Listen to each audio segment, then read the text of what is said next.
પંચાયતમાં સમાવિષ્ટ હનુમંતિયા ગામને એક અલગ ગ્રામ પંચાયત માટે મંજૂરી આપવામાં આવતા ગ્રામજનોમાં ખુશીનો માહોલ જોવા મળ્યો। સોનગઢ તાલુકાનું હનુમંતિયા ગામના ગ્રામજનો પાયાની સુવિધાથી વંચિત જોવા મળી રહ્યા છે। સ્થાનિકોએ પાણી માટે વલખા મારવા પડી રહ્યા છે, કારણ કે સરકારની યોજનાઓથી નળ તો ફિટ કરવામાં આવ્યા, પરંતુ નળમાં પાણી જ જોવા મળતું નથી, તેમજ રસ્તાની સુવિધા પણ જોવા મળતી નથી, જેના કારણે ગ્રામજનોએ મુશ્કેલીનો સામનો કરવો પડી રહ્યો છે। ત્યારે ગ્રુપ ગ્રામ પંચાયતોમાંથી હનુમંતિયા ગામને એક અલગ ગ્રામ પંચાયત માટે મંજૂરી મળતા સ્થાનિકોમાં આશા સેવાઈ રહી છે અને હવે ગામનો વિકાસ થશે તેવી આશાથી સ્થાનિકોમાં ખુશીનો માહોલ જોવા મળી રહ્યો છે।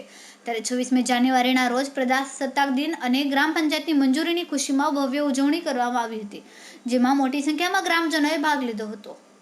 Reporter Kundan Patil, Tehelka news, Tapi. મારું નામ મોહનભાઈ નકાભાઈ ચૌધરી, ગામ હનુમંતિયા। ઘણા વર્ષથી ઉમેદવારી કરતો હતો સરપંચ માટે ગામને સુધારવા, પરંતુ અત્યાર સુધી ચૂંટણી થાય 4 ગામમાં અમારું વિભાજન છે। વિભાજન થયું 4 ગામમાંથી હનુમંતિયા। ત્યારે અમે ચૂંટણી લડતા ત્યારે અમારા ગામમાં સંપ એટલે કે એકબીજા તરફ ફેંકાઈ જતા હતા, પરંતુ એક સંપ કર્યો જોવાનું કે અમે અમારા ગામને કઈ રીતે આગળ લઈ જઈએ। તો અમારા ગામની સુવિધા અને માટે અમે લડત લડી છે અને ગામને વિભાજન કરીને અને એ સારું કે અમે ગામમાં ગરીબથી નાનામાં નાના ગરીબને અમે સુવિધા પૂરી પાડી। પાણીની સુવિધા, રસ્તાની સુવિધા એ હજુ અમારી થઈ નથી। રસ્તા હજુ એટલા બેકાર છે કે કારણ કે અમે જૂથમાં એને લીધે કામ થતું નથી, એટલા માટે અમારે એ જ સંઘર્ષ હતો કે અમે ગામને અલગ કરીએ અને ગામમાં અમે ફરીથી। મારું નામ શૈલેષ ગામિત છે। હું અત્યારે હનુમંતિયા ગામનો વતની છું। યુવા જે છે, અમારું ગામ ઘણા સમયથી એક જૂથ પંચાયતમાં રહેતું હતું, જેના કારણે તે વિકસિત નહોતું થતું। તો અત્યારે અમને ગ્રામ પંચાયતની અલગ મંજૂરી મળેલી છે। એ બાબતે અમારું જે વિઝન છે, જે કંઈ ગામમાં એક અલગ ઉદાહરણ બીજાના ગામને અમે પૂરું પાડીએ, જેમાં અમારો યુવા છે, વડીલો છે, એના માર્ગદર્શન હેઠળ અમે બીજાનું ઉદાહરણ પૂરું પાડીશું।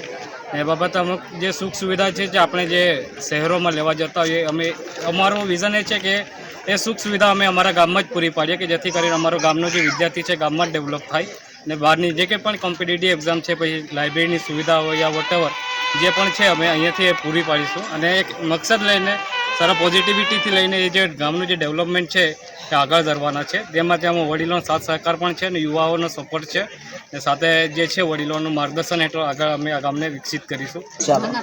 મારું નામ સંગીતાબેન મોહનભાઈ હનુમંતિયા ચૌધરી ફળિયામાં મેં રહેતી છે। અમે અમારા ગામમાં અમારા ફળિયામાં પાણીની સુવિધા નથી।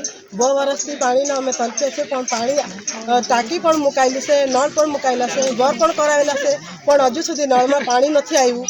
એટલે અત્યારે નવી પંચાયતે છૂટી પડેલી છે, તો નવી પંચાયત મારી નમ્ર વિનંતી કે અમને પાણીની સગવડ કરી આપે। અમારું ગામ હનુમંતિયા છે અને દરરોજ 6 કિલોમીટર આવતા જતા ચાલીને મુસાફરી કરીએ છીએ। અમારી કોલેજ જવાનો ટાઈમ પણ અમને મોડું થાય છે। અમારા લેક્ચર પણ અમે ભરી શકતા નથી, તેથી અમને બસની જરૂર છે। મારું નામ ટીમુબેન છે। અમારે આરોગ્ય ખાતે બહુ દૂર પડે છે, આરોગ્ય ખાતે થોડીક નજીક આવે એવી અમને ઈચ્છા છે, કેમ કે અમારું જામ છૂટું પડ્યું તો હવે અમારે એટલો કોઈ શબ્દ નથી અમારી પાસે કે અમે કોઈ બેન કરી શકીએ, તો જલ્દીથી જલ્દી એવું કંઈક અમને લાભ મળે તો વધારે સારું। અમારે ગામમાં આટલા વર્ષે સરપંચ આવ્યા પણ કંઈ નથી કર્યું, એટલે અમે ગામ છૂટું કર્યું, એના પછી બીજો ઉમેદવાર કરવાના છે। ચાલો।